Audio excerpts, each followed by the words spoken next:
பூமியே ஒரு இயந்திரம் தான். இயந்திரங்களை நம்ம உருவாக்குறோம். ஆனால் பூமியே ஒரு இயந்திரம் தான். அதற்கு ஆற்றல் தேவைப்படுகிறது. பூமி சூரியனிடமிருந்து ஆற்றலை வாங்கி கொள்கிறது.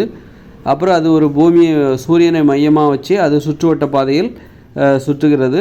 ஒரு ஈர்ப்பு விசை, சூரியனுக்கும் அந்த பூமிக்கும் இடையில் ஒரு ஈர்ப்பு விசை, அந்த ஈர்ப்பு விசையை மையமாக வச்சு அது சுழல்கிறது. ஒரு இயந்திரம் தான் அது. நிற்காமல் இயங்கி கொண்டே இருக்கிற ஒரு இயந்திரம் தான் சூரியன். பூமி, சூரியனும் ஒரு இயந்திரம் தான்.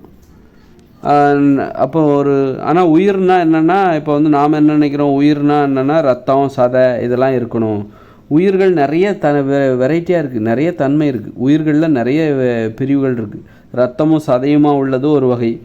அப்புறம் மரங்கள், அதுவும் ஒரு உயிரினம்தான். அதில் ரத்தமும் சதையும் வர்றதில்ல, அதுவும் ஒரு உயிரினம்தான். அப்புறம் கல், இது எல்லாம் கூட பாறை, இது எல்லாம் கூட அதெல்லாம் கூட ஒரு உயிர் இருக்குது அதுக்குள்ளே. அதோட தன்மை என்பது வேறவாக இருக்குது. அதில் ரத்தம், சதை அல்லது மரங்கள் மாதிரி பசுமை அப்படி எதுவும் கிடையாது. ஆக இந்த உலகத்தில் எல்லாமே உயிர்கள் நிறைந்ததாக இருக்குது. அந்த பூமிங்கிறது பார்த்திங்கன்னா ஒரு இயந்திரம்.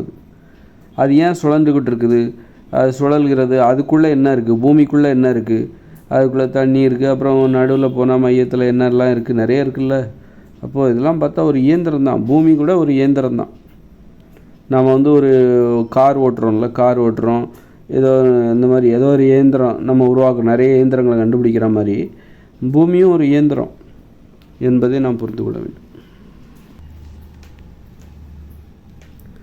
பூமி என்கிற இயந்திரத்துக்கு எரிபொருள் தேவை, ஆற்றல் தேவை. அப்புறம் அதுவே இப்போ பூமி இப்போ அது ஒழுங்காக சுற்றுவட்ட பாதையில் ஒழுங்காக வேலை செய்கிறதுக்கு என்ன தேவை, இந்த பூமியில் ஒரு சமநிலை இருக்கணும். இப்போ சீனாவில் ஒரு அணை கட்டிட்டாங்க அப்படின்னும்போது அந்த அணை பூமியோட சுழற்சியவே தடுமாற செய்து, சுழற்சியவே மாற்றுது அப்படின்னு சொல்கிறாங்க. அப்போ இந்த பூமிங்கிறது ஒரு இயந்திரம் அப்படின்னா, அந்த இயந்திரத்தில் கூட கோளாறு வராமல் இருக்கணும் அப்படின்னா அந்த பூமிக்குள்ளே இருக்கிற விஷயங்கள் ஒழுங்காக இருக்கணும். பூமிக்குள்ளே இருக்கிற விஷயங்கள் இந்த கடல், அப்புறம் இங்கே மனித நடவடிக்கைகள் இதெல்லாம் ஒழுங்காக இருந்தால் தான் இந்த பூமிங்கிற இந்த இயந்திரமே ஒழுங்காக வேலை செய்யும். இங்கே சீனாவில் ஒரு மிகப்பெரிய அணை கட்டிட்டாங்க, அது பூமியோட சுழற்சியை கொஞ்சம் மாற்றுது அப்படின்னு ஏதோ சொல்கிறாங்க. கண்டிப்பாக அது இருக்கும். பூமியவே இங்கே இருக்கிற அணுகுண்டுகளை வச்சு வெடித்தா பூமி என்கிற இயந்திரமே செயல்படாமல் அதன் சுற்றுவட்ட பாதையிலேருந்து விலகி எங்கேயோ போகிறது கூட வாய்ப்பு இருக்குது. பூமி என்கிற அந்த இயந்திரமே செயலிழந்து போய் கோளாறு ஏற்படுத்தி அதை வேறு மாதிரி ரிப்பேர் பண்ணுற ஆற்றலை மனுஷங்க பெற்றுட்டாங்க. பாருங்கள், எவ்வளோ பெரிய ஆபத்தை நோக்கி நம்ம வாழ்ந்துட்டுருக்கோம். எவ்வளோ பெரிய பூமிக்கே ஆப்பு வைக்கிற. அதான் வேற்று கிரகத்தை நோக்கி ஏன் கண்டுபிடிக்கிறாங்கன்னா, விண்வெளிக்கு போயிடலாம், இன்னொரு உலகத்தில் போயிடலாம் அப்படின்னு சொல்லிட்டு. இந்த பூமி போனால் என்ன, இன்னொரு உலகம் இருக்குது அப்படிங்கிற அந்த நம்பிக்கையை இந்த ஆராய்ச்சியாளர்கள் நமக்கு சொல்கிறாங்க. கவலைப்படாதீங்க மக்களே, மக்களுக்கு ஒரே பயமாக இருக்குது. இந்த மனுஷ பயிலும் ஏதாவது விஞ்ஞானி ஏதாவது ஆராய்ச்சி பண்ணி அணு உலை அது இதுன்னு பண்ணி இந்த பூமியை பொழந்துருவாங்க போலுங்க அப்படின்னு பயந்துட்டுருக்காங்க மக்கள். அப்போ இந்த விஞ்ஞானிகள் என்ன சொல்கிறாங்க, கவலைப்படாதீங்க, அப்படியே நடந்தால் கூட நம்ம விண்வெளிக்கு போயிடலாம், வேறு கிரகங்களை கண்டுபிடிச்சிட்ருக்காங்க, சீக்கிரமாக கண்டுபிடிச்சிடலாம், நம்ம அங்கே போய்டும் அப்படிங்கிற அந்த நம்பிக்கை கொடுக்குற முயற்சியில் தான் இந்த விஞ்ஞானிகள் கூட வேலை பார்த்துட்ருப்பாங்க.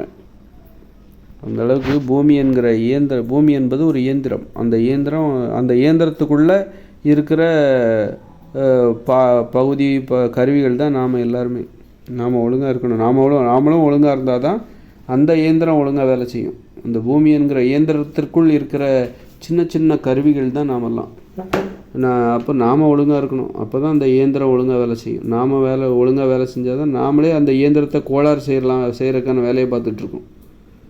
அந்த பூமி என்கிற இயந்திரத்தை கோளாறுகள் நிறைய அணு வெடிப்புகள் எல்லாம் கடல் கடியில் நிகழ்த்திக்கிட்டு இருக்கோம், சோதனை பண்ணிகிட்டு இருக்கோம். அணு வெடிப்பு பாலைவனத்துலலாம். அப்புறம் அதை கண்டுபிடிக்க கடல் கடியில் என்னென்னவோ கண்டுபிடிச்சிட்டு இருக்காங்க. எரிபொருள், பெட்ரோல் அது இதுன்னு கண்டுபிடிச்சிட்டு இருக்காங்க.